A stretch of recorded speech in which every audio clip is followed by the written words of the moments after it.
সারের মূল্যবৃদ্ধি, সারের অতিরিক্ত দাম নেওয়া, ধানের ক্ষতিপূরণ, 100 দিনের কাজ চালুসহ 11 দফা দাবিতে মঙ্গলবার হলদিবাড়ি সহ কৃষি অধিকর্তাকে স্মারকলিপি দিল কৃষক সংগঠন AIKKMS।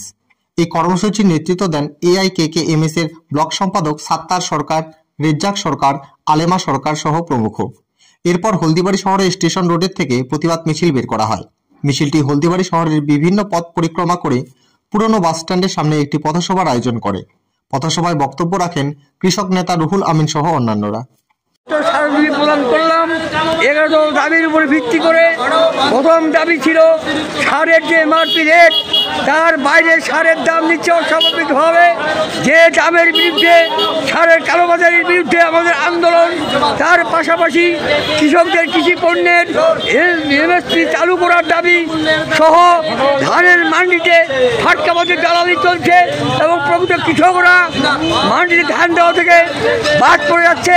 দালাল চক্র এই মান্ডি পরিচালনা করছে এবং অন্যান্য দাবি দেওয়ার ভিত্তিতে আমরা আজকে মোট 11 দাবিকে ভিত্তি করে এই স্মারকলিপি দিয়ে আসছি।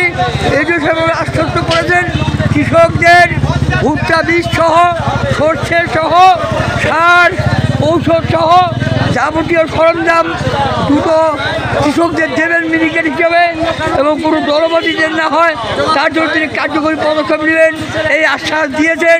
এই আশ্বাসের পরিপ্রেক্ষিতে আমরা আমাদের অবস্থান তুলে নিয়েছি। আমরা এখন বাস স্ট্যান্ডে ট্রাফিক মোড়ের সামনে আমরা পথসভা করব।